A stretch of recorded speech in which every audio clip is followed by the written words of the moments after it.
Hello friends, welcome to the classes and current affairs.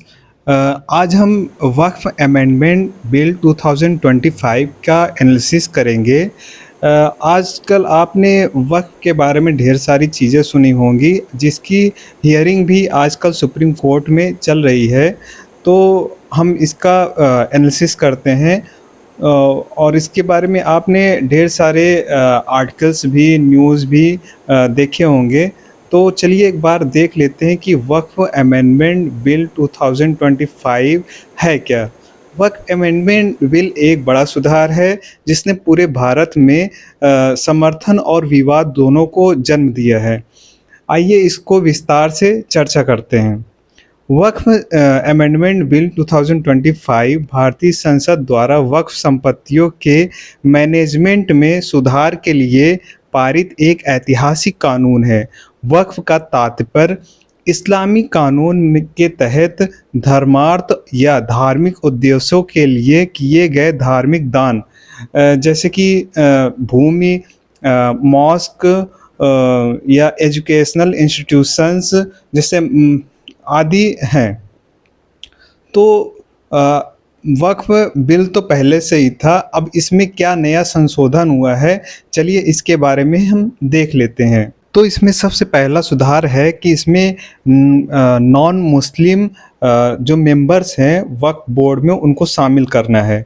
सबसे ज़्यादा बहस इन्हीं बदलावों में हुई है। सबसे ज़्यादा बहस में से एक बदलाव केंद्रीय और राज्य बोर्ड में गैर मुस्लिम सदस्यों को शामिल करना है। अब इन पदों पर गैर मुस्लिम के पास भी हो सकता है। सरकार का तर्क है कि इससे पारदर्शिता बढ़ेगी, पक्षपात कम होगा, जबकि क्रिटिक्स या अपोजिशन को डर लगता है कि इससे इस्लामी संस्थाओं की स्वायत्ता कम हो सकती है। सेकंड जो इसमें चेंज किए गए हैं वो है वक्फ बाय यूज़र को ख़त्म करना। पहले लंबे समय तक वक्फ के रूप में इस्तेमाल की जाने वाली संपत्ति, यहाँ तक कि उनके पास अगर डॉक्यूमेंट्स नहीं भी हैं तो भी वो वक्फ घोषित की जा सकती थी। अब इसकी अनुमति नहीं है, इस नए कानून में इसकी अनुमति नहीं है। अब केवल कानूनी स्वामित्व और उचित दस्तावेज वाली संपत्तियों को ही वक्फ घोषित किया जा सकता है। तीसरा क्या है? तीसरा है इसमें जो स्वामित्व है, इसके लिए नए मानदंड बताए गए हैं, उसको और ही कड़े कर दिए गए हैं। अब केवल जो मुस्लिम हैं वही अब केवल वही मुस्लिम वक्फ बना सकते हैं जिन्होंने कम से कम 5 साल तक इस्लाम का पालन किया हो। साथ ही व्यक्ति को संपत्ति का कानूनी मालिक होना चाहिए। तो चौथा क्या चेंज किया गया है? इसमें है ट्रांसफ़र ऑफ पावर्स। वक्फ स्वामित्व निर्धारित करने की शक्ति वक्फ बोर्ड से जिला कलेक्टरों या अन्य सरकारी अधिकारियों के पास चली गई। समर्थकों इनका मतलब गवर्नमेंट का कहना है कि इससे जांच और संतुलन बढ़ता है, लेकिन जबकि अपोजिशन का कहना है कि इससे धार्मिक मामलों में राज्य का नियंत्रण बढ़ता है।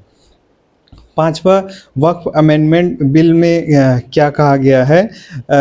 डिजिटलाइजेशन, अतिक्रमण या धोखाधड़ी को रोकने के उद्देश्य से सभी वक्फ संपत्तियों को ऑनलाइन रजिस्ट्रेशन और उनके मैनेजमेंट के लिए एक राष्ट्रीय स्तर का डिजिटल पोर्टल बनाया जाएगा। और यहीं से यही सारे मामले हैं जिससे अपोजिशन को दिक्कत है। कई मुस्लिम संगठन और मौलवियों ने विधेयक का विरोध किया है। उनका तर्क है कि वक्फ बोर्ड में गैर मुस्लिमों को शामिल करना संविधान के अनुच्छेद 26 का उल्लंघन करता है, जो धार्मिक समूहों को अपने मामलों का प्रबंधन करने का अधिकार देता है। और वक्फ बाय यूज़र को हटाने से उन ऐतिहासिक संपत्तियों को भी खतरा हो सकता है जिनके पास उनके डॉक्यूमेंट्स नहीं है। नागरिक अधिकारियों को सत्ता का हस्तांतरण धार्मिक संस्थानों पर राज्य के बढ़ते नियंत्रण के रूप में देखा जाता है।